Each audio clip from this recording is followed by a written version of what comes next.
Bom dia, queridos. Sejam bem-vindos nesse dia especial, onde mais uma vez estamos aqui para exaltarmos o nosso Pai Celestial. Sejam todos bem-vindos, nossos visitantes. Realmente estamos felizes por vê-los aqui e voltem sempre que puder, em nome de Jesus. Nós estamos estudando sobre a mentira, um assunto que faz parte da nossa vida, porque somos assim, somos tendentes à mentira. E nós precisamos aprender como lidar com isso, né? O tema é Cristo e a mentira, então nós não só olhando para nós e procurando algum meio de resolver esse problema na nossa vida, mas principalmente olhando para o nosso Deus, né? O que Ele pensa, o que Ele acha disso, como que Deus nos ensina, nos instrui a lidar com esse pecado, que na verdade é um problema existente em nós, faz parte da nossa natureza, mas precisamos saber lidar com isso, né? Então que o Senhor nos ajude a entender, compreender acerca desse assunto, que para mim não é um assunto polêmico, mas pode ter pensamentos diferentes aí, e a gente precisa então procurar se alinhar nesse sentido. Vamos orar mais uma vez. Senhor, estamos diante de Ti e assuntos importantes queremos tratar, ó Deus, que vai de encontro à nossa necessidade. Nós somos tendentes a tantas coisas, meu Deus, que reconhecemos e que precisamos melhorar e queremos melhorar. Nos ajude a compreender, segundo a vontade do Senhor. Em nome de Cristo, amém. Então, nós falamos sobre a mentira semana passada, alguns pontos, eu quero recordar. Trouxemos aí uma ilustração bem extrema, né, de alguém, conforme a ilustração da lição, de alguém que usa da mentira ou pensa que deve usar da mentira quando se acha conveniente para sair de uma situação. Então falamos desse problema extremo em que alguém quer usar a mentira ou pensou em usar a mentira para sair dessa situação. Mas a pergunta é, será que nós devemos mentir? Precisamos mentir para sair de uma situação? O que Cristo pensa sobre isso, né? É isso que nós precisamos olhar, pensar. A palavra de Deus, a Bíblia, ela nos mostra como que nós devemos ver isso. E o texto de Colossenses 3:9 é um texto que já foi trazido também, e ele nos mostra como que o Senhor pensa a respeito disso. Na sua palavra já está colocado ali, né? Já está definido. E Colossenses capítulo 3, versículo 9, os irmãos observam que ele vem falando sobre a nova vida que o cristão recebeu do Senhor. Já que fostes ressuscitado, pensai nas coisas do alto, buscai as coisas lá do alto, não as que são aqui da terra. E ele vai falando, o apóstolo Paulo vai tratando sobre essa questão do novo nascimento, essa questão de ser uma nova criatura em Cristo. E aí ele vem falando na questão da vida cotidiana, da gente poder fazer morrer a nossa velha natureza. Então, tantas coisas que nós fazemos, que nós pensamos, que nós agimos, que nós simplesmente permitimos em nossa vida, que o apóstolo Paulo ele define aqui como pecado, né? Pecado de alguém que não nasceu de novo. Coisas que alguém que ainda não nasceu de novo, ainda não tem uma nova vida, que pratica. Então ele diz, fazer morrer a vossa velha natureza, ele fala da prostituição, da impureza, da paixão lasciva, ele coloca vários pecados aqui. Várias coisas que o ser humano pratica, né? A avareza, a avareza que é a idolatria. E por essas coisas é que vem a ira de Deus sobre os filhos da desobediência, versículo de número 6. Então, há uma sentença para aqueles que são desobedientes, para aqueles que usam disso, né? Os descrentes, aqueles que não acreditam nisso, eles sofrem por isso e vão sofrer uma sentença muito mais grandiosa. E nós vamos ver isso aí, já vimos também. Mas também aqueles que são crentes, que já são nascidos de novo, que já pertencem ao Senhor, que já ressuscitaram, né? Vivem uma nova vida, devem deixar. E nessas coisas andastes vós também. E ele fala, vocês também faziam isso, eu também fazia isso. Todos nós fazíamos isso, praticávamos essas coisas. Então agora despojai-vos, versículo de número 8, despojai-vos. Tirar aquela roupa suja, tirar aquela velha vestimenta, não pratique mais, não use mais disso como algo normal. A partir disso, eu penso que a gente precisa tratar do assunto. Né? Como falei, nós somos descendentes, né? Mas como que lidamos com isso? Despojai-vos igualmente de tudo isso, ira, indignação, maldade, maledicência, linguagem obscena no vosso falar, estou falando de palavrão aqui, já tratamos isso. O versículo 9, que é o nosso versículo aqui, está falando, não mintais uns aos outros, uma vez que vos despistes do velho homem. Então já fomos despidos do velho homem. E não devemos então praticar isso. Olhar a mentira como algo normal. Não deve ser. Não deve ser. E vos revestistes do novo homem, versículo 10, que se refaz para o pleno conhecimento, segundo a imagem daquele que o criou. Então, o que o Senhor pensa sobre isso? Que não devemos fazer. Por quê? Porque já ressuscitamos. Somos ressurretos com Cristo. Devemos pensar diferente. Pensar nas coisas que são lá de cima, nas coisas que são de Cristo. E despojar-se dessas coisas que nos atrapalham muitas e muitas vezes. Então, como falamos sobre a questão do tema, né, da ilustração, como devíamos reagir, já trouxemos algumas coisas aqui, mas eu quero passar. E dizer que a mentira, então, ela pertence ao nosso velho homem e não a Cristo. Pertence a nosso velho homem. Faz parte da nossa natureza. Infelizmente. E aí, Cristo nunca mentiu e nem irá fazê-lo. Então agora nós olhamos para Cristo. Vamos olhar para Ele, olhamos um pouco para nós.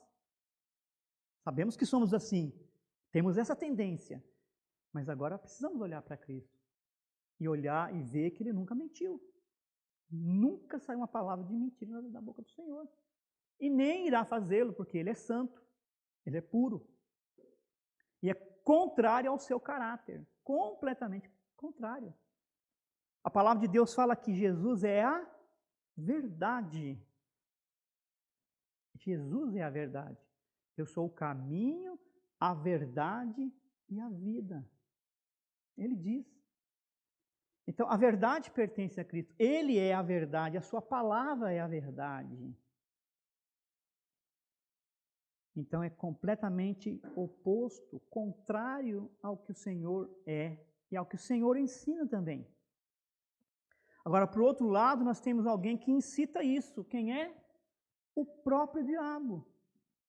Ele incita a mentira. Ele incita o erro, ele incita o pecado.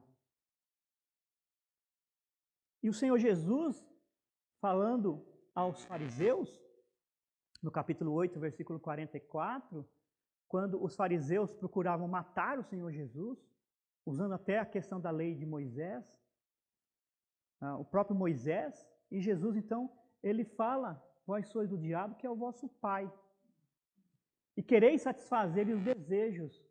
Qual que era o desejo? De acabar com Jesus, de matar Jesus. Ele foi homicida, olha aqui. Desde o princípio jamais se firmou na verdade, porque nele não há verdade. Então, palavras de Jesus. Quando ele profere a mentira, ele fala do que lhe é próprio, porque é mentiroso e pai da mentira.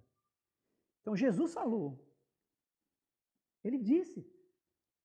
Não temos como contrariar isso. Não podemos contrariar o que Jesus falou, né? Jesus disse. Sim? Pode dizer que ele é verdadeiro? De novo a pergunta. A questão é, se Jesus falou que ele é mentiroso, ele nunca se firmou na verdade. Ele é o pai da mentira. Então, tudo que vem do diabo é mentira. Não, que é mentira. O que ele fala, ainda que ele possa usar, como eu falei semana passada, algumas verdades do Senhor, algumas palavras que ele mesmo distorce, mas é mentira, é distorcido, é para enganar. E se Jesus falou que ele é mentiroso, ele é mentiroso. Nós precisamos ver isso porque o que o inimigo incita para nós, nesse sentido do assunto aqui, é engano, é mentira. Ele nunca se firmou na verdade. Então, quando mentimos, não estamos falando a mesma língua de Cristo, que é a verdade, e sim a língua do diabo. Ou seja, eu estou mentindo, então qual língua que eu estou falando? De que lado que eu estou me colocando? Do lado do diabo. Do lado dele. Quando eu falo a verdade, eu me coloco do lado do Senhor. Agora, eu preciso lembrar, dentro do estudo aqui, que eu sou uma nova criatura.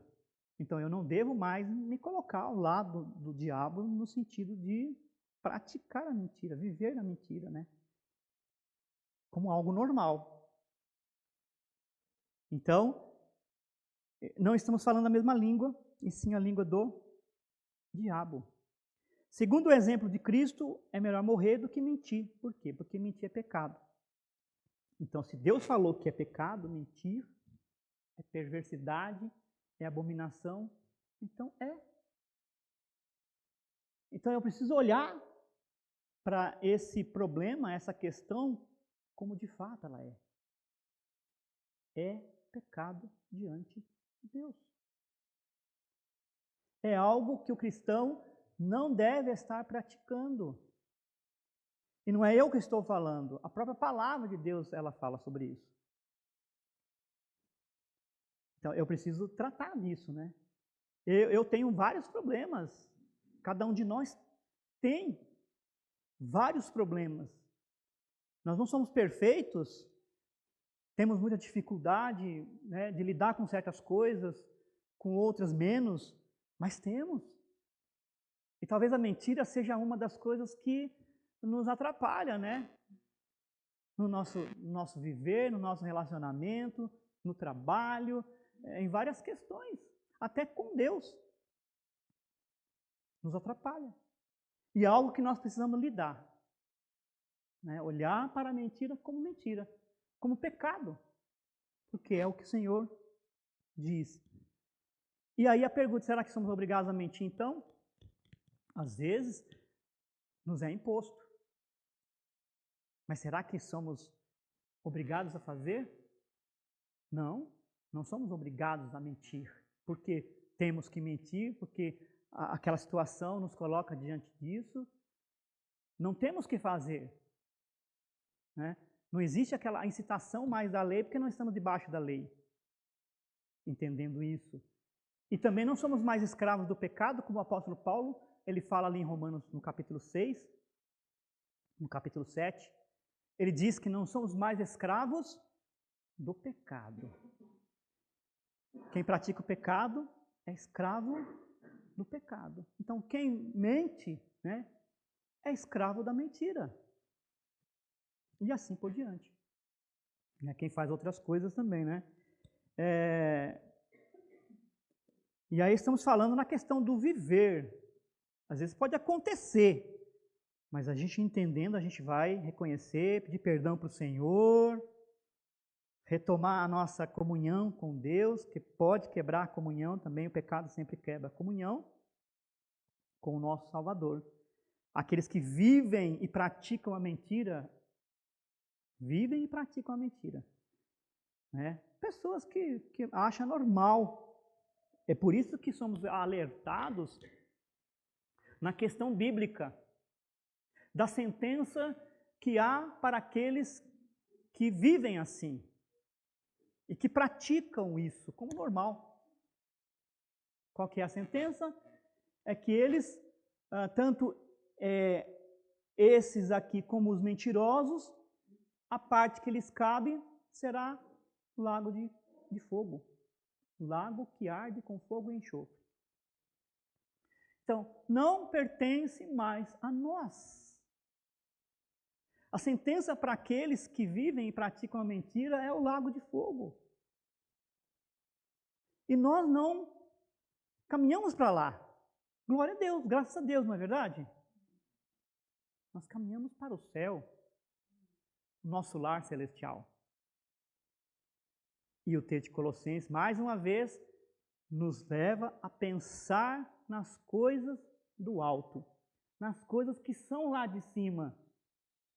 Porque se a gente vive e pratica mentira, a gente se coloca também ao lado desses.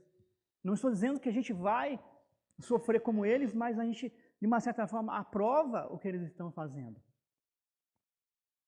E não é isso que Deus quer. A gente precisa mostrar para eles que há uma sentença para aqueles que vivem assim. As pessoas parecem que estão dormindo, não é? Estão vivendo as suas vidas normais, achando que está tudo bem, está tudo certo, não vai ter sentença nenhuma, não vai ter perigo nenhum, e a Bíblia diz que vai ter. A parte que lhes cabe será no lago que arde com fogo e enxofre, a segunda morte. Quer dizer, uma separação eterna de Deus. E as pessoas precisam saber disso. E nós temos que ter coragem de falar. Né? Ao evangelizar, se for necessário, a gente trata disso. Muito mais, é claro, tratando sobre salvação. Vamos falar de salvação, mostrando que Cristo é a vida, Cristo é a verdade. Mas se entrar num assunto desse, também mostrar que há uma sentença.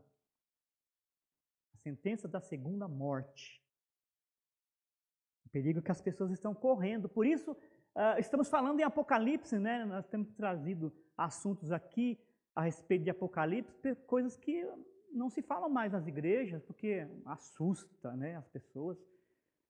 Mas é para servir de alerta para aquelas pessoas que estão ao nosso redor, que vivem e praticam certas coisas que nós já entendemos que não é assim, que não deve ser praticado conforme a palavra de Deus nos ensina. Então, vamos alertá-los, vamos despertá-los. Essa é uma grande tarefa do cristão. Então, Apocalipse é um livro assim muito, muito importante que revela já o final dos tempos, revela tudo o que vai acontecer. Então, essa é a grande sentença. A mentira é sempre mentira e precisa necessariamente ser considerada como pecado. Não falei? Cristo olha a mentira como pecado e a gente também deve olhar a mentira como pecado. Falamos de uma ilustração em que uma criança, ela é desobediente, o pai e a mãe falam para ela não ir lá para fora, um exemplo, né? Porque tem lama, mas a criança não quer ir, então o pai e a mãe usam de mentira para com a criança para fazer com que ela fique dentro de casa, não saia na lama. E aí, com o passar do tempo, a criança, no início, ela se assusta, né, com medo da cobra, que está lá fora, que não existe cobra nenhuma. E a mãe está mentindo, o pai está mentindo para a criança. E aí, com o passar do tempo, a criança já não acredita mais. Isso pode gerar várias situações, né, de descrédito para com os pais. Né? E ela pode crescer assim nessa descrença. É muito perigoso. Mas Cristo, a verdade que está em nós, nos ensina a dizer a verdade. A verdade. É fácil falar a verdade? Nem sempre, não é? É um desafio para nós falar a verdade. Às vezes o cônjuge tem dificuldade, né, de se comunicar com o seu parceiro e às vezes de falar a verdade. Olha o perigo. Perde-se o diálogo, perde-se a comunicação, porque não se fala a verdade, né, entre um e outro. Isso pode ser perigoso para o relacionamento. Então, é difícil a gente falar a verdade, por causa da nossa natureza. Mas é importante que a gente aprenda a falar a verdade. Né? Ainda que no momento seja meio dolorido, né? Meio difícil de aceitar às vezes, mas é importante a gente se comunicar bem com o nosso cônjuge, com os nossos filhos, falando a verdade para eles, mostrando a verdade para eles. Haverá confiança no futuro. Né? Na questão de relacionamento no trabalho, também a mesma coisa. As pessoas, elas vão olhar para você da forma como você reage, você age nessas questões. E se você é uma pessoa verdadeira, uma pessoa que sempre está falando a verdade, está buscando isso, elas vão confiar em você. Né? E vão te dar cargos maiores, talvez o patrão, não é? Te dar mais oportunidade de você dar um conselho. Por quê? Porque você é uma pessoa verdadeira. Porque você fala a verdade. Você não é aquela pessoa que vive escondendo. Você fala a verdade. Então, entendendo isso, a questão da congregação, isso é um perigo aqui. A gente ter problemas de relacionamento em que uma pessoa levanta um mau testemunho contra a outra e depois fica muito complicado para reatar, para reaver a situação e voltar à comunhão. Né? Até que se prove ao contrário, já aconteceu muita coisa. O diabo, o pai da mentira, pode agir nesse momento e sugerir outra mentira. Então, às vezes, como falamos semana passada, um buraco chama outro buraco, um pecado chama outro pecado, uma mentira chama outra mentira. E aí, para esconder aquela mentira, se inventa uma outra mentira para esconder a primeira e assim por diante. Vai se inventando mentiras para esconder as primeiras mentiras. E aí, daqui a pouco, está no abismo, né? Já está num abismo de mentira complicado, uma situação difícil de tratar. Cristo, a verdade que está em nós, nos ensina a dizer a verdade e pedir perdão. Pecamos, erramos constantemente. Mas o que a palavra de Deus nos ensina? A reconhecer e a pedir perdão. Algo também difícil de fazer, não é? Pedir perdão. Pedir perdão para alguém. Algo muito difícil que está em nós. Mas precisamos reconhecer. E o perdão não é só, às vezes, para uma pessoa, é para Deus também. Porque todo pecado é contra Deus. Todo pecado é contra Deus. O salmista disse isso. Então, ao pecar, a gente primeiro peca contra Deus. E às vezes a gente peca contra o nosso irmão, contra o nosso semelhante. O que devemos fazer? Eu pedi perdão para Deus. Tá bom. Correto. Deve-se fazer. Mas e aí? Deus ensina também a pedir perdão para o irmão. A reatar a comunhão com o irmão. Então, são duas situações aqui dentro de uma só. Por quê? Porque eu posso achar que estou bem com meu irmão e não estou. Eu posso achar que estou bem com Deus e não estou. O apóstolo João fala sobre isso na questão do amor, não é?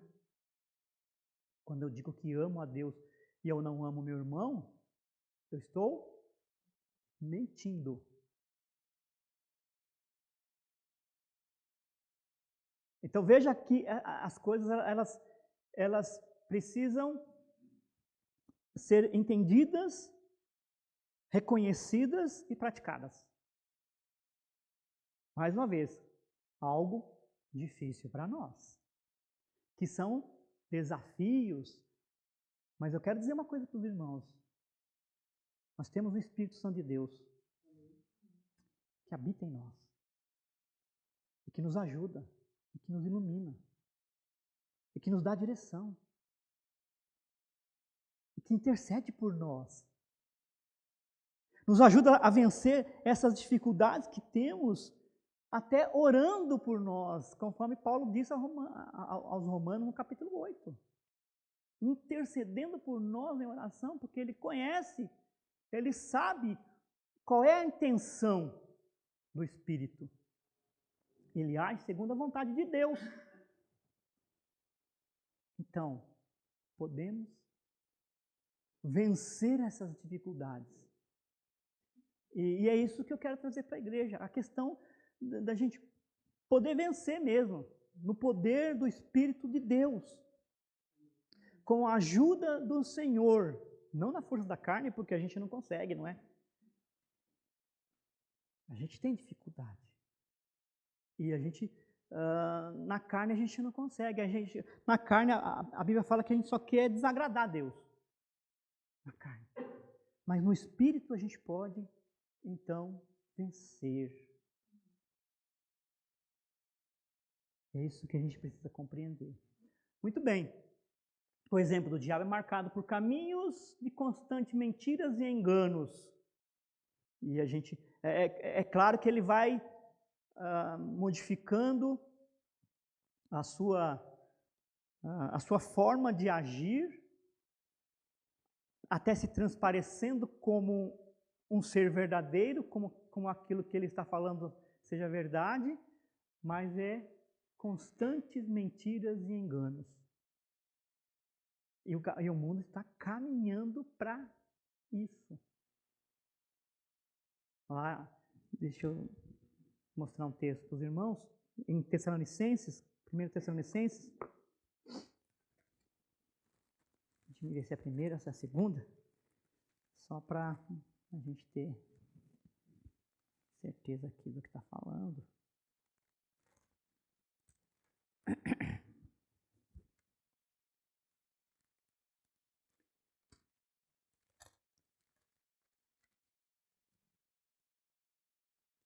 Segundo aos Tessalonicenses,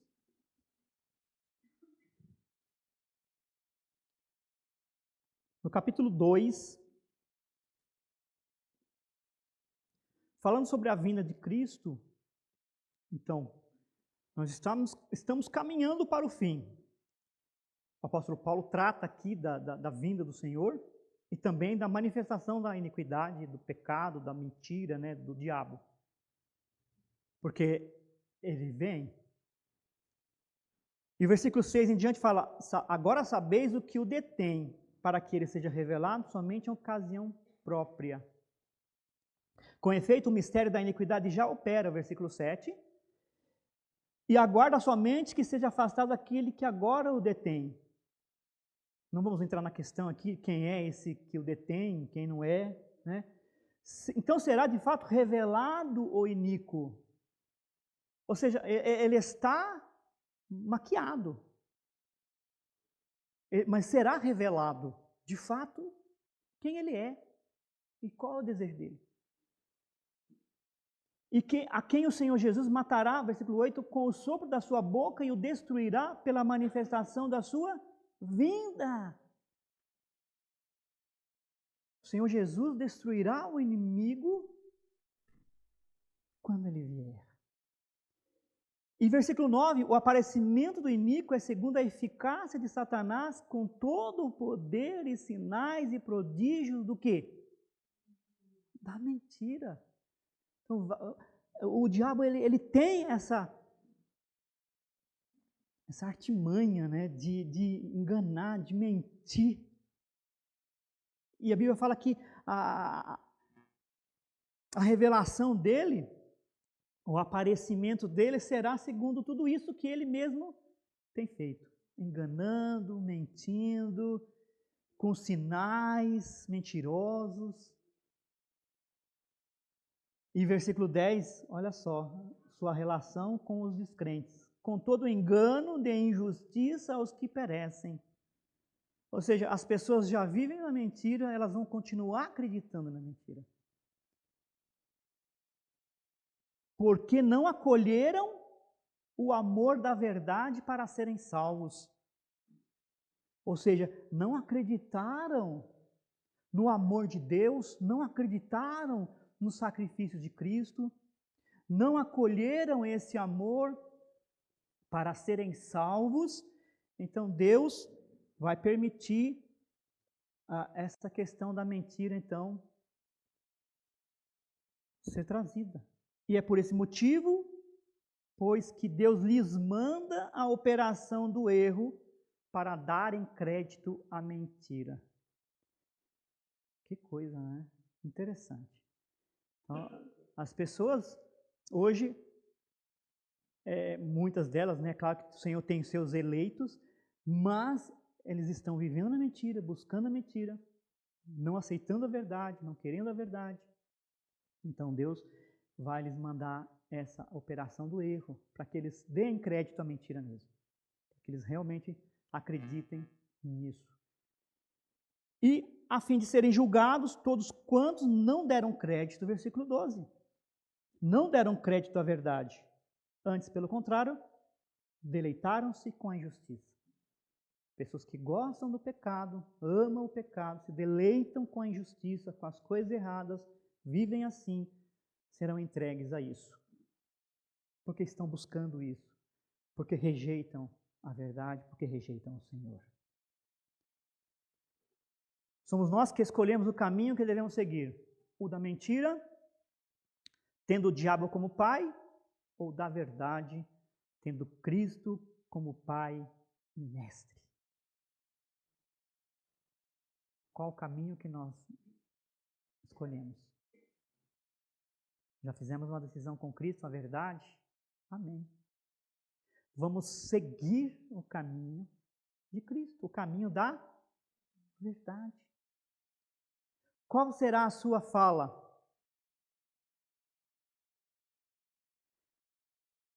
Vai continuar pensando, alguns, não é, que a mentira talvez seja um escape aprovado por Deus? Creio que não. A mentira é contrário à vontade de Deus. Todos nós estamos sujeitos. E eu me coloco aqui. Eu estou em busca da perfeição em Cristo, da santificação, e estou sujeito também. Então, como que eu vou tratar isso, como que eu vou ver isso, é uma coisa. Como você vai ver isso, como você vai tratar disso, é o que a palavra de Deus ensina então para nós. O que não devemos fazer é usar dela como se fosse normal e aprovada por Deus. Isso nunca. Devemos reconhecer que é pecado e pedir perdão ao Senhor. Você já enfrentou a tentação de mentir hoje?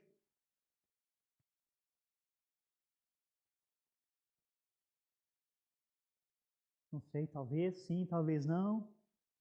Não é? Já sofreu a tentação de mentir? De onde você acha que veio essa tentação?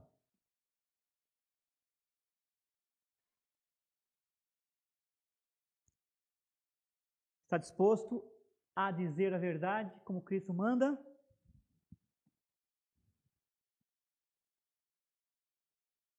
Eu estou.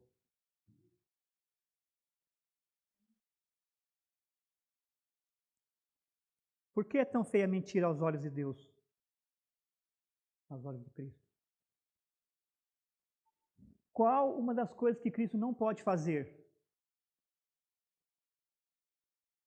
Alguém falou. Mentir. Paulo falando a Tito, ele diz isso, né?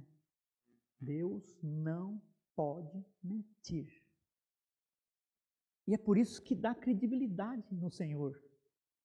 A gente olha para esse Deus maravilhoso, o que Ele disse, o que Ele falou, muitas coisas se cumpriram no passado, né? Já se cumpriu muitas coisas em Cristo, na questão da sua vinda, da sua morte, da sua ressurreição, se cumpriu. Muitas coisas vão se cumprir ainda no futuro. Então isso traz credibilidade, traz segurança para nós. Ao dizer sobre a questão de salvação, né, que traz segurança para nós. Isso é bom. Olhar para um Deus maravilhoso, um Deus verdadeiro, um Deus que traz credibilidade. Ele não pode mentir. Vamos ver rapidinho, Tito, né?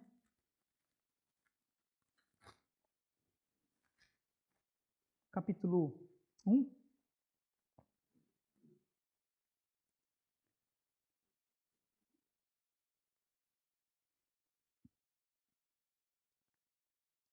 Paulo falando a Tito, no sentido dele promover a fé, que é dos eleitos, de Deus, os eleitos de Deus, e o pleno conhecimento da verdade segundo a piedade. Conhecimento da verdade. Versículo 2, 1, 2. Na esperança da vida eterna, que o Deus que não pode mentir, prometeu. Glória a Deus. Ele prometeu vida eterna. E Ele não pode mentir. Então, Ele dará a vida eterna a todos quantos crerem nele, em seu nome. Essa é a promessa. Não pode mentir, senão não seria Deus. Ele vai cumprir.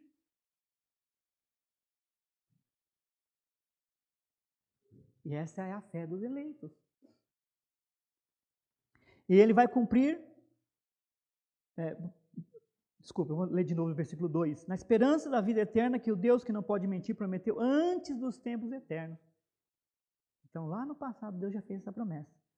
E em tempos devidos no tempo real, né, no tempo que Cristo veio, na sua manifestação, manifestou a sua palavra mediante pregação que me foi confiada por mandato de Deus nosso Salvador. Em tempos devidos. Então Deus, Ele foi se revelando, Ele foi se mostrando ao homem, ao ser humano, né, com a sua palavra bendita, mostrando que Ele é um Deus verdadeiro e que aquilo que Ele prometeu já no passado tem se cumprido e vai se cumprir. É nesse Deus que nós colocamos a nossa confiança. É nesse Deus que você precisa colocar a sua confiança. Direciona sua fé nesse Deus. Ele não pode mentir. Qual o pecado que Ananias e Safira cometeram? Da mentira. E o texto ali não está muito claro se eles eram salvos ou não. Eles estavam dentre aqueles que o apóstolo Pedro pregou a mensagem. Mas logo aparece lá no capítulo 5, né, de Atos.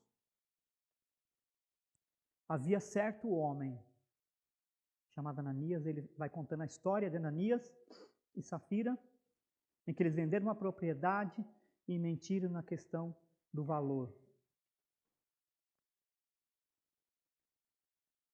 Não foi requerido nada deles, foi pedido nada deles, eles simplesmente, talvez querendo mostrar, e mentiram. E a Bíblia fala que eles mentiram, não foi contra o homem, e sim contra Deus, contra o Espírito Santo. E o que aconteceu com eles? Morreram. Primeiro morreu um, depois morreu o outro. Foi dada a oportunidade para a Safira, né, dizer a verdade, e ela também mentiu. Ela aprovou a mentira do marido e morreu também. Pensou se cada vez que a gente mentisse, morresse? Talvez não existisse ninguém aqui na Terra, né? Mas era assim. E o Senhor, dentro do seu propósito, algumas situações aconteciam exatamente assim. É pá e tá. É aqui e ali. Pronto. Pecou, morreu. Por quê? Porque é algo sério. Mais uma vez, Deus nos mostra que esses pecados são pecados sérios, que a gente não deve tratar de qualquer maneira.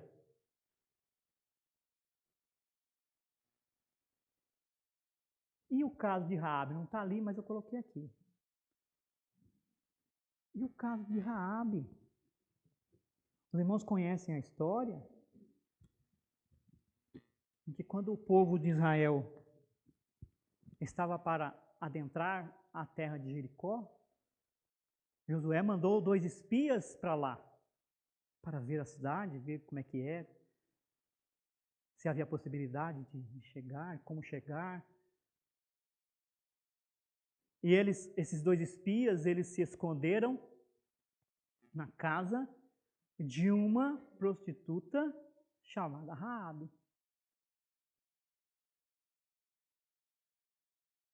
O rei de Jericó, ele sabendo porque a notícia se espalhou, não é?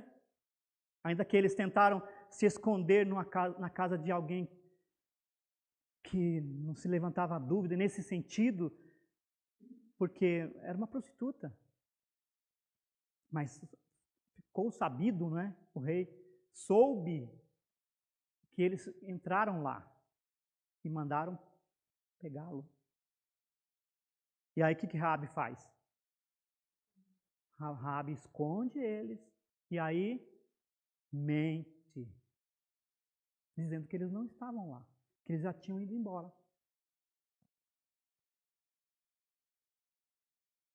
E aí o caso de Raabe é um caso interessante, porque mostra algumas coisas importantes ali.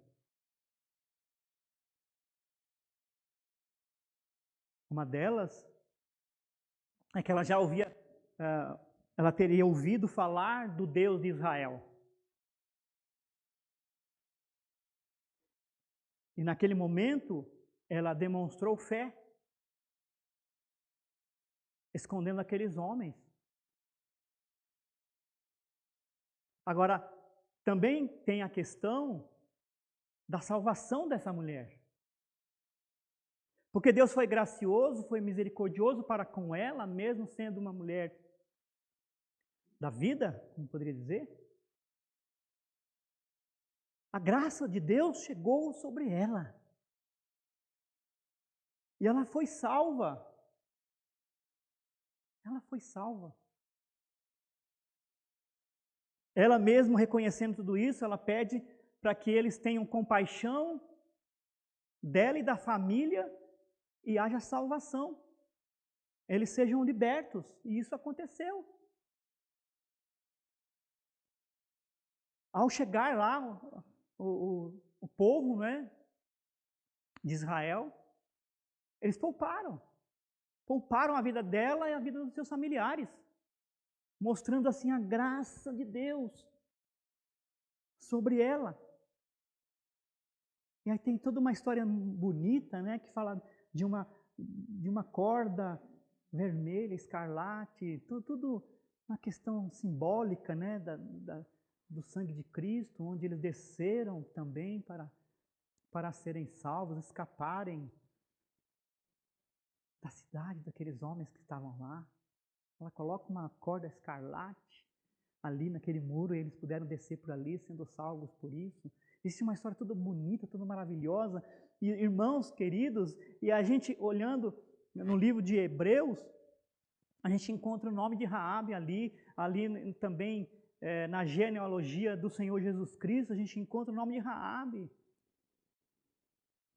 Todas essas coisas são bonitas, são importantes ressaltar. Agora tem a questão da mentira de Raabe. Será que Deus aprova a questão da mentira? É importante observar esse ponto, porque pessoas se levantam a falar sobre isso. Eu separei aqui vamos ver se vai abrir aqui. Então, no capítulo 2 de Josué, versículo 3 a 7, se você quiser acompanhar, pode. Eu não coloquei ali. Josué capítulo 2, versículo 3 a 7.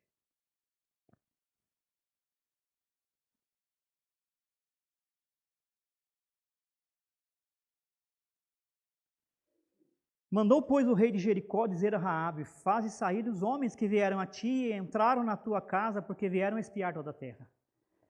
A mulher, porém, havia tomado e escondido os 2 homens e disse: é verdade que os 2 homens vieram a mim, porém eu não sabia de onde vieram. Havendo-se fechar a porta, sendo já escuro, eles saíram, não sei para onde foram, ide após eles depressa, porque os alcançareis. Ela, porém, os fizera subir ao eirado e os escondera entre as canas do linho que havia disposto em ordem no eirado. Foram aqueles homens, após os espias, pelo caminho que dá ao vals do Jordão, e havendo saído, os que iam após ele, fechou-se a porta. É o caso que a gente já contou aqui. Uma história já conhecida de alguns irmãos aí, né? É claro que Raabe sabia quem eram aqueles 2 espias, conforme as suas próprias palavras, né? No capítulo 2, versículo 8 a 13. Agora, como que fica então a questão da mentira? Porque coisas maravilhosas sobre Raabe foram trazidas aqui, coisas importantes. E ela é mencionada. Agora, como que fica a questão da mentira, mesmo que fosse para salvar a sua própria vida e a dos israelitas? O fato da mentira ser mencionada na Bíblia é uma indicação de que Deus teria aprovado. Como eu falei, Deus não esconde o pecado das pessoas, dos seus servos. Mas isso significa que Ele está aprovando o pecado? O fato de ela ter mentido, então, primeiramente, devemos nos lembrar de quem era Raabe. Quem era Raabe? Era uma cananeia, prostituta, adoradora de ídolos. Ela era uma descrente. Não devemos, pois, cobrar dela mais do que poderia dar, ou seja, não devemos julgá-la à luz do conhecimento que Israel tinha de Deus e do que era certo ou errado. Ela agiu como uma típica pagã teria agido. Para um cristão, uma mentira nunca pode ser justificada. Porém, para uma pessoa como Raabe, a luz vem gradualmente. Então, lembra quem ela era, primeiramente. E a Bíblia fala que Deus não leva em conta os tempos da ignorância. Com certeza, depois ela foi transformada, e talvez não usou mais disso, né? Porque ela entendeu, ela compreendeu. Então, para um cristão, uma mentira nunca pode ser justificada, porém, para uma pessoa como Raabe, ela vem gradualmente. Deus não leva em conta os tempos da ignorância, Atos 17:30. Deus aceita o que é sincero e honestamente praticado, mesmo quando misturado com fragilidade e ignorância. Deus nos aceita como somos, porém devemos crescer na graça. E não permanecer como está. Tem até, né, acho que até uma música, e pessoas falam isso, venha como está e tal, e tudo bem, você deve vir como está, o que é descrente. E Deus vai transformar, Deus vai chegar com a salvação, e essa pessoa deve crescer na graça e no conhecimento. Ela não deve permanecer como ela está, ela deve chegar como ela vem, como ela está, mas ela deve crescer, ela deve ser transformada, conforme Paulo fala aos Coríntios, no capítulo 5, falando da transformação diária pelo Espírito. Então, hoje, eu não sou mais aquela pessoa que eu era anteriormente. Não sou perfeito ainda, mas muitas coisas já modificou já na minha vida, graças a Deus. Então, e isso vai me fazendo crescer cada vez mais e me tornando, então, mais próximo de Jesus, mais parecido com Ele, porque é o objetivo do próprio Deus. Paulo falando aos Romanos no capítulo 8, falando de eu me parecer mais com Jesus, é o propósito de Deus. Eu tenho que olhar para Jesus. Eu não tenho que olhar para o irmão, para as pessoas, para a situação. Eu não tenho que olhar para o mundo que a gente está vivendo hoje. Eu não tenho que olhar para essas coisas. Porque eu posso me perder. Eu tenho que olhar para Jesus.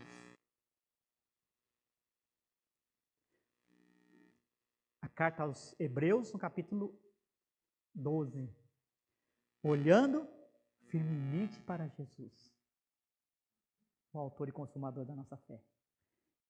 O meu olhar tem que estar sempre fito em Jesus. Ele é o meu padrão, Ele é o seu padrão. Eu já contei uma experiência aqui. Eu trabalhava na Fuji Filme do Brasil, uma multinacional, revelava fotos. Ela ainda existe, mas ela não faz mais essa linha de produção, né, dessa forma.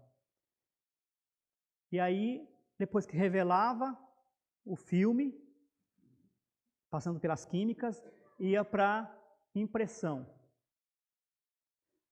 Para chegar a imprimir as fotos da forma como deveria ser impressa essas fotos, existia um padrão de cores, mais ou menos desse tamanho, e você tinha que calibrar a máquina segundo aquele padrão, para que as fotos elas saíssem de acordo com aquele padrão. Interessante.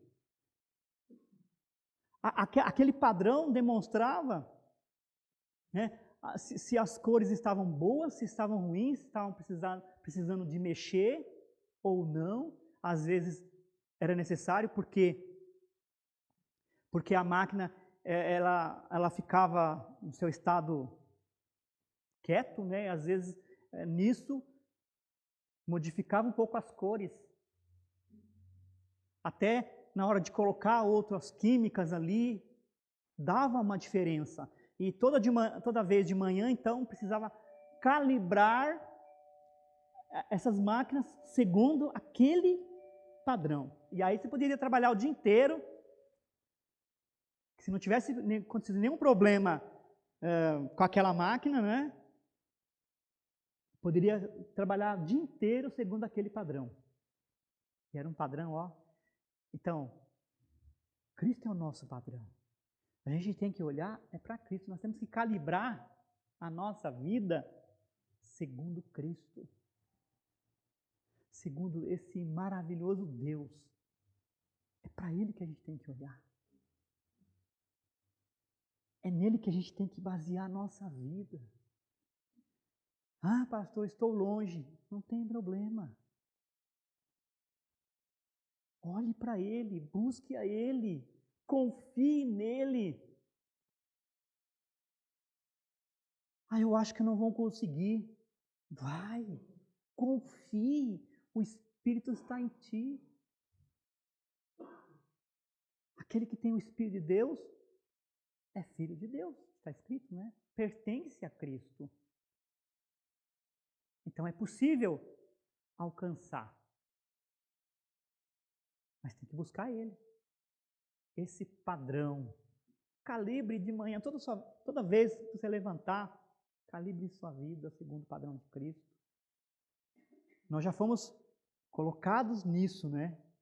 para sermos parecidos com Ele, mas gradativamente a gente vai se tornando. Amém? Esse é o objetivo. A palavra de Deus diz que Paulo tinha um objetivo tão forte na vida dele, de fazer com que a igreja fosse cada dia mais purificada, mais parecida com Cristo, porque era o objetivo, para que ela fosse entregue ao Senhor de uma forma assim maravilhosa. Era o trabalho do apóstolo Paulo. Esse é meu trabalho aqui. Fazer com que você olhe para Jesus, não olhe para mim. Não olhe para o irmão, não olhe para o mundo, não olhe para a situação, não olhe para as ideologias, não olhe para o curso desse mundo. Olhe para Cristo. Ele é o Deus verdadeiro e a própria vida eterna. Amém? Segundo Provérbios 13:5, o que o justo aborrece. Hã? O que o justo aborrece? A gente fechar aqui. Provérbios 13:5.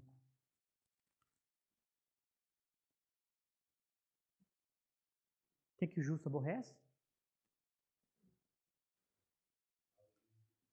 A palavra de mentira. É isso que a gente deve aborrecer. A palavra da mentira.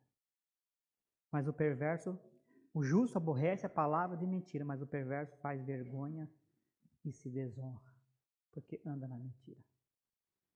Vamos andar na verdade, olhando para a verdade, crendo na verdade, que é o Senhor e a sua palavra.